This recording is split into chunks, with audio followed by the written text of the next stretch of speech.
World cup అయితే మంచి హంగామా నడుస్తుంది. అతను కూడా సూపర్ క్రూషియల్ హాఫ్ సెంచరీ అయితే స్కోర్ చేస్తాడు. శివం దుబే రన్స్ కొడతాడు అనిపిస్తుంది. హార్దిక్ పాండ్యానన్న లాస్ట్ ఐపీఎల్ ఆడింది. ఇప్పుడు ఏమైనా డిఫరెంట్ హార్దిక్ పాండ్యా ఏం జరిగింది హార్దిక్ పాండ్యాకి? టాప్ 4 ప్రెడిక్షన్ ఇప్పుడే తీసుకుందామా, టూ ఎర్లీ నెక్స్ట్ ఎపిసోడ్ లో తీసుకుందాం. Hi hello welcome to cricket OTT.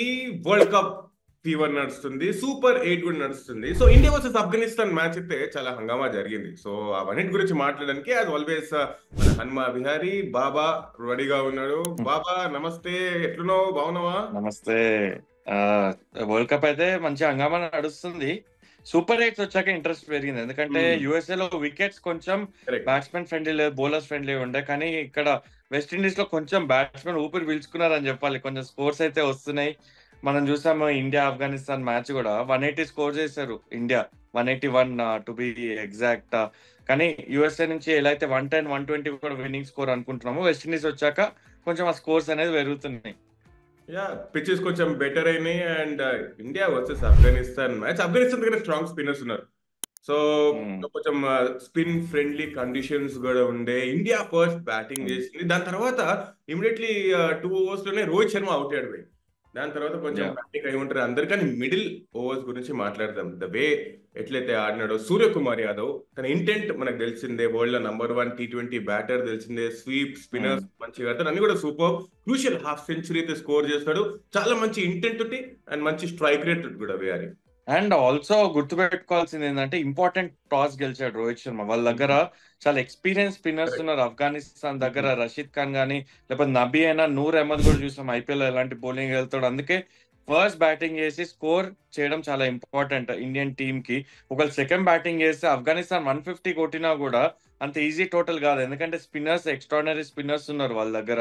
అందుకనే టాస్ గెలిచాడు. దాని తర్వాత రోహిత్ శర్మ స్టార్టింగ్ లో అవుట్ అయ్యాడు, ఫరూకీ బౌలింగ్ లో. విరాట్ కోహ్లీ స్లో స్టార్ట్, ఎందుకంటే ఫస్ట్ 3 మ్యాచ్లు రన్స్ స్కోర్ చేయలేదు కాబట్టి తన సమయం తీసుకున్నాడు. కానీ ఎప్పుడైతే సూర్యకుమార్ యాదవ్ వచ్చాడో నువ్వు అన్నట్టు ఆ స్ట్రైక్ రేట్ తెలిసిందే. ఆ స్వీప్స్ ఎట్లయితే ఆడాడో రషీద్ ఖాన్ కి ఎక్సైటింగ్ గా ఉండే చూడడానికి. So trade mark Suryakumar Yadav innings అని చెప్పాలి. వికెట్ కొంచెం స్లోవర్ సైడ్ ఉండే, అందుకనే సూర్య నాక్ అనేది చాలా ఇంపార్టెంట్ ఉండే ఆ స్టేజ్ లో.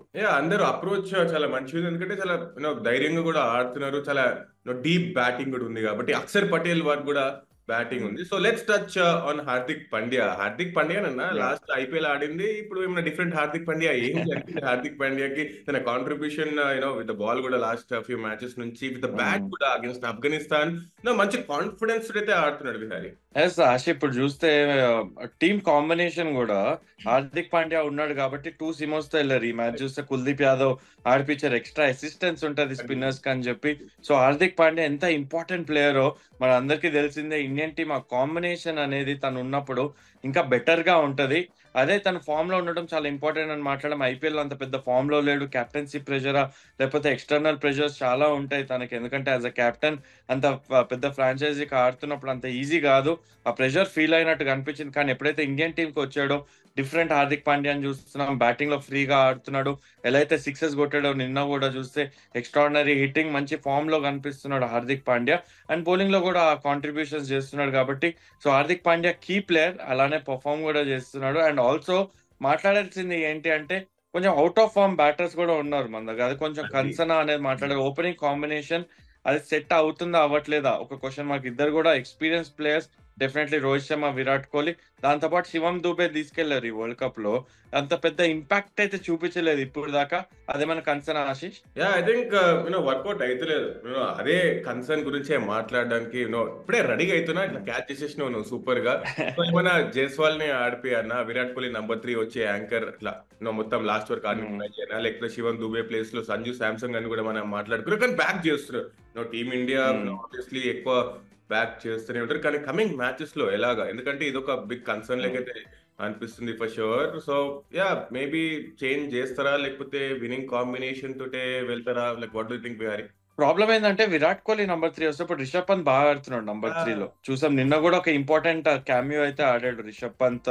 సో రిషబ్ పంత్ పొజిషన్ ఏమైనా చేంజ్ అయిపోతుంది మళ్ళీ. మరి రిషబ్ పంత్ ఎక్కడ ఆడుతాడు అనేది ఒక క్వశ్చన్ మార్క్ ఉంటది. కాబట్టి గెలుస్తున్నారు కాబట్టి గెలిచిన రోజులు ఎవరు కూడా అన్ని కన్సర్న్స్ గా ఫీల్ గారు. ఓడిపోయినప్పుడు మాత్రం చాలా పెద్ద కన్సర్న్ గా ఫీల్ అవుతారు కాబట్టి.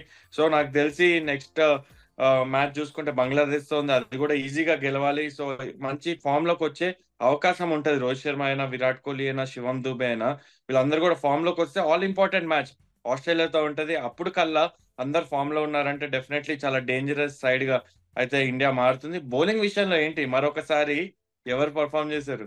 అదే బుమ్రా ఏంది భయ్, బుమ్రా బ్యాటర్స్ ఆడానా లేకపోతే ఇట్లా గివప్ ఇచ్చేసి ఇట్లా వైట్ కట్ చూపించి నేను రాను బ్యాటింగ్ కి, నేను రాను, నేను డ్రెస్సింగ్ రూమ్ ఏంది అది 4 overs లో 7 runs ఇచ్చి 3 wickets ఏంది అది?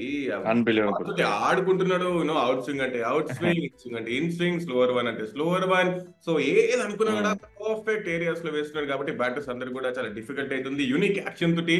సో అదే బిగ్గెస్ట్ పాజిటివ్ టీమ్ ఇండియాకి బుమ్రా ఫామ్ లో ఉండడం, సూపర్ ఫిట్ గా కూడా ఉండడం. 100%. ఎందుకంటే బుమ్రా అలా వేస్తున్నంత సేపు ఏ ప్రాబ్లం ఉండదు. స్కోర్ బోర్డ్ లో స్కోర్ ఉంది అంటే టీమిండియాకి బుమ్రా మీద నమ్ముకుంటారు. దాంతో పాటు అక్షర్ పటేల్, జడేజా కూడా వేయడం చూసాం నిన్న. సో ఫైనలీ ఓవర్స్ అయితే వేస్తున్నాడు. వెస్టిండీస్ లో వచ్చాక తెలిసిందే జడేజా చాలా ఎఫెక్టివ్ గా ఉంటాడని తెలుసు మనకి. అలానే బౌలింగ్ కూడా చాలా బాగా వేసాడు. అలానే కుల్దీప్ యాదవ్ టీమ్ లోకి వచ్చాక తను కూడా ఇంపాక్ట్ క్రియేట్ చేశాడు. సో ఓవరాల్ గా కంప్లీట్ డామినెన్స్ అయితే చూసాము. నెక్స్ట్ మ్యాచ్ బంగ్లాదేశ్ తోటి ఈజీ మ్యాచ్ అనే మాట్లాడుతున్నాం. నిన్న ఆస్ట్రేలియాతో కూడా ఓడిపోవడం చూసాం. వాళ్ళు ఆడిన లాస్ట్ మ్యాచ్ ఆస్ట్రేలియాలో ప్యాట్ కమిన్స్ హ్యాట్రిక్ చూసాము అగేన్స్ట్ బంగ్లాదేశ్. అలానే బుమ్రా హ్యాట్రిక్ ఏమైనా చూస్తామా వాళ్ళతోటి? I think Bumrah hattrick loading అనే అనిపిస్తుంది. సో నాకు తెలిసిందే బుమ్రా అంటేనే ఒక స్పెషల్ బౌలర్. మనకి హర్ష్దీప్ కూడా కొంచెం ఎక్కువ రన్స్ ఇచ్చినా కూడా 3 wickets తను కూడా తీయడం, న్యూ బాల్ వేయడం చూస్తున్నాం మనం. సో ఇవన్నీ కూడా big positive. So coming to next match against Bangladesh, నాకైతే తెలియదు విహారీ, బంగ్లాదేశ్ కి ఇండియా అనగానే నాకు తెలుసు ఎలా వాళ్ళు ఎప్పుడు కూడా ఏదో ఒకటి చేస్తారు, కామెడీ అయినా ఏదన్నా. బట్ లైట్ తీసుకుని అర్థం లేదు. ఇప్పుడు సూపర్ 8 నడుస్తుంది కాబట్టి అగేన్స్ట్ బంగ్లాదేశ్ కూడా చాలా మంచి మ్యాచ్ ఉండబోతుంది. వాళ్ళకి కూడా కొన్ని పాజిటివ్స్ ఉన్నాయి. కొంచెం సీనియర్ ప్లేయర్ లైక్ షాకిబ్ అల్ హసన్ ఉన్నాడు. దాని తర్వాత లాస్ట్ మ్యాచ్ లో అగేన్స్ట్ ఆస్ట్రేలియా శాంటో ఇంకా హృదయ్ వీళ్ళిద్దరు కూడా మంచిగా ఆడడం చూసాం. కాబట్టి అంత ఏ మ్యాచ్ కూడా ఈజీ ఉండదు. ఇండియా కూడా ఎనీ అదర్ మ్యాచ్ లెక్క తీసుకొని కామ్ గా వాళ్ళ క్రికెట్ వాళ్ళు ఆడాల్సిందే నెక్స్ట్ మ్యాచ్ కూడా. అండ్ కండిషన్స్ కూడా ఏషియన్ కండిషన్స్ లాగే ఉన్నాయి. అండ్ గతంలో చూసాం మనం బంగ్లాదేశ్ కూడా అప్సెట్ చేసింది ఇండియాని 2007 వరల్డ్ కప్ కి. ఒకవేళ వెళ్తే అక్కడ చూస్తే 50 ఓవర్ వరల్డ్ కప్ లో బంగ్లాదేశ్ ఇండియాని కొట్టడం అది చాలా లాంగ్ బ్యాక్. కానీ రీసెంట్ టైంలో నిదాస్ ట్రోఫీలో చూసుకుంటే లాస్ట్ బాల్ థ్రిల్లర్ గుర్తుందా, ఏదైతే దినేష్ కార్తిక్ అదైతే 6 కొట్టి గెలిపించాడు. ఇవన్నీ కూడా మంచి మెమరీస్ ఉన్నాయి. ఇండియా వర్సెస్ బంగ్లాదేశ్ మ్యాచ్ అయినప్పుడు ఒక కీన్ కాంటెస్ట్ అయితే జరుగుతుంది. అదే ఎక్స్పెక్ట్ చేస్తాం మరొకసారి.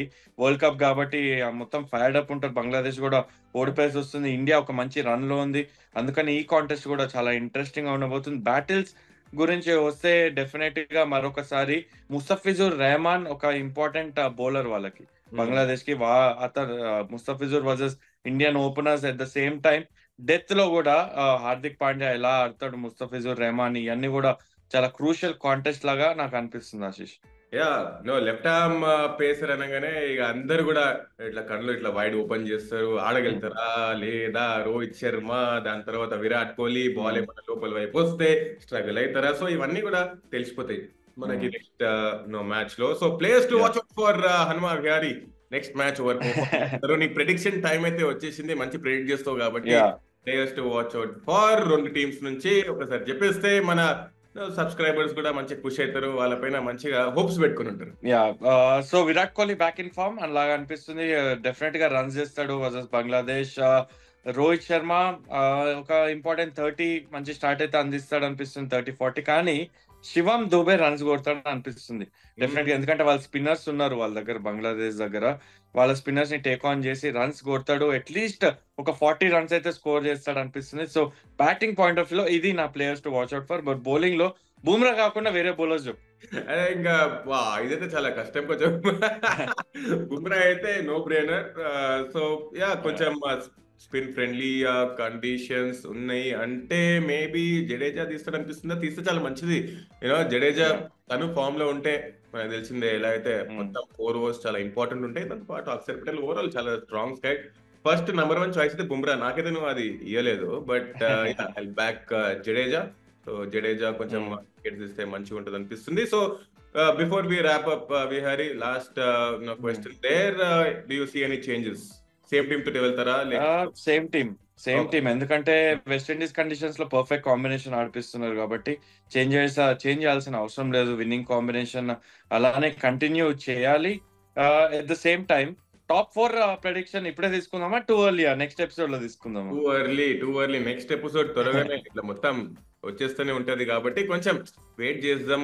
అందరు కూడా కొంచెం ఎదురు చూడండి. కొంచెం అన్ని ఇప్పుడే చెప్పేస్తే ఇంకెందుకు, తర్వాత యా, సబ్స్క్రైబ్ చేసుకోండి. సో తెలుసా నెక్స్ట్ మీకు నెక్స్ట్ క్రికెట్ ఎపిసోడ్ కోసం వెయిట్ చేయండి subscribe? Top 4. Yeah, next episode కోసం వెయిట్ చేయండి టాప్ 4 వెయిట్ అంటున్నా. 100% వెయిట్ చేయండి. నెక్స్ట్ ఎపిసోడ్ తోటి మీ ముందు ఉంటాం. అప్పటి వరకు క్రికెట్ ఓటీటీ టక్ సబ్స్క్రైబ్ చేయండి.